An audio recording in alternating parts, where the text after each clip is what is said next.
What's up, guys? How you doing? And I'll tell you what, that last race at High Point, or I'm sorry, but Thunder Valley rather, left a lot to the imagination. And I will have my recap video up a little later this week. But this is the video that I was going to do, and I kind of delayed it a little bit because I was still trying to think of what to say. But I think I figured this out now. But before I get to that, guys, please remember, subscribe if you think I'm worth listening to, or if you just want to see some more of my my games, my Jeopardy run, or my Press Your Luck series. All you have to do is hit the subscribe button, and you should double check because like Cooksey, I have been getting kind of some subscribers docked from my list, and I am closing in on 11,000, and I would very much like to make it there soon. So if you think I'm worth listening to, just hit the subscribe button and ring the bell. But in the meantime, let's get into this. I'm going to put up my banner here. That's right. Will Yamaha ask Eli Tomac to come back sooner? And I say that, and I come out with this video because after watching what happened at Hangtown, when Chase Sexton came from last to first to ultimately win the race, that actually told me quite a bit that Chase Sexton may have intimidated the factory Yamaha team to get Eli Tomac at least to come off the couch and come back sooner than expected. Now, obviously, you cannot rush injuries rush people to come back from injuries. But I came out with this because I was thinking that Yamaha was going to do the same thing that Kawasaki did with James Stewart back in the day, in a sense, back when James Stewart was on 125s. And at that time, James Stewart was untouchable on a 125 unless he made a mistake. And I bring this up because in 2003, James Stewart had missed the first 4 races of the season because of that crash at the Vegas Shootout where he sustained a concussion and a broken collarbone. And that meant that he was out for up to 6 weeks. And then when James returned at Budds Creek, he won out the rest of the season, the final 7 events of the season and the final 14 motos. Unfortunately, Stewart's absence had proven to be too much, and he was ruled out of title contention, which was unfortunate. But I kind of could see it coming back when I was in, but that was the time when I just finished my first year of high school. And obviously, James, there was no doubt that he was virtually untouchable at this time and made the 125 class a total bore. And at the time, and up until Eli Tomac had his Achilles injury in 2023 at Denver, the series was kind of becoming a lock. And we say that anything can happen in this sport. And I'll tell you this, what Chase Sexton did at Hangtown was an example of anything can happen at any time. And he proved that again at Thunder Valley when he crashed going for the lead on Justin Cooper. But I'll get to that in another video. Just thought I'd keep this a little short today. So I thought I would come out with this just with some background information.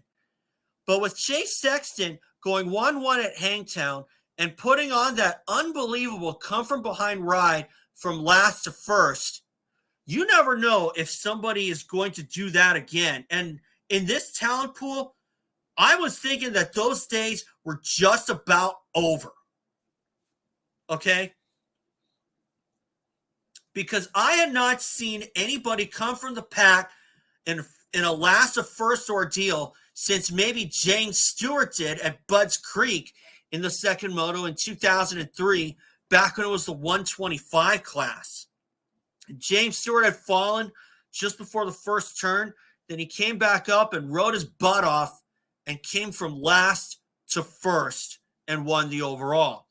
And coming from that far back to win the moto is not unheard of. I mean, Ricky Carmichael came from 35th to 1st in the second moto at Unadilla in 1999 when he was on a 125.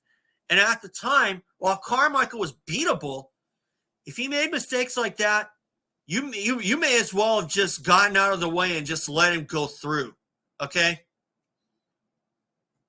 Because Carmichael was one of those guys that you just don't mess with, and you'll be wise not to, okay? James Stewart was like that as well. And in that second moto at Hangtown, Chase Sexton was that guy, okay? Like, you just do not mess with me today. See what I'm getting at here? So what gets me wondering is the fact that if Chase Sexton had intimidated Yamaha, because I guarantee you, Chase Sexton would probably have still pulled off that last to first ride, even if Eli Tomac was out there. Because Eli Tomac was not riding like the same Eli Tomac that we saw last year before he hurt his Achilles. And neither was Cooper Webb before he revealed his thumb injury. And of course, Eli Tomac's been on the sidelines since the Salt Lake City finale with his own thumb injury.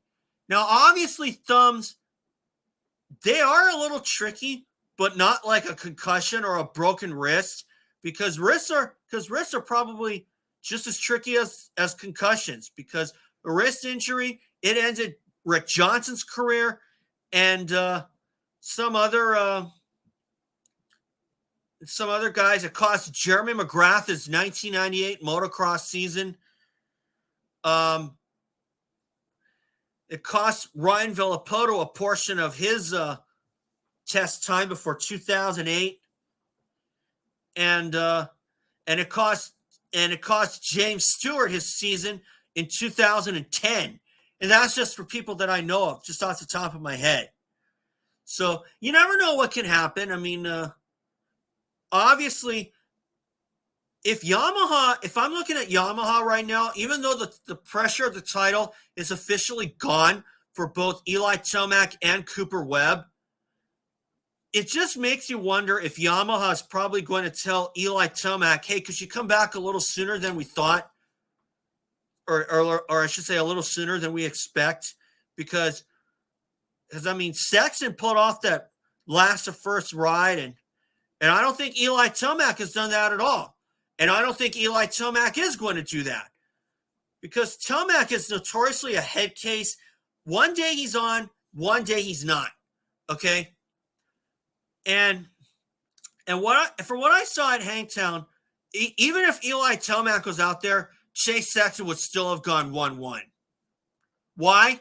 Because Sexton wasn't to be denied. And I got to think that if Sexton kind of backs it down a little bit and let the races come to him a little sooner, maybe that mistake at Thunder Valley would not have happened, and Sexton would have overtaken Justin Cooper later in the race.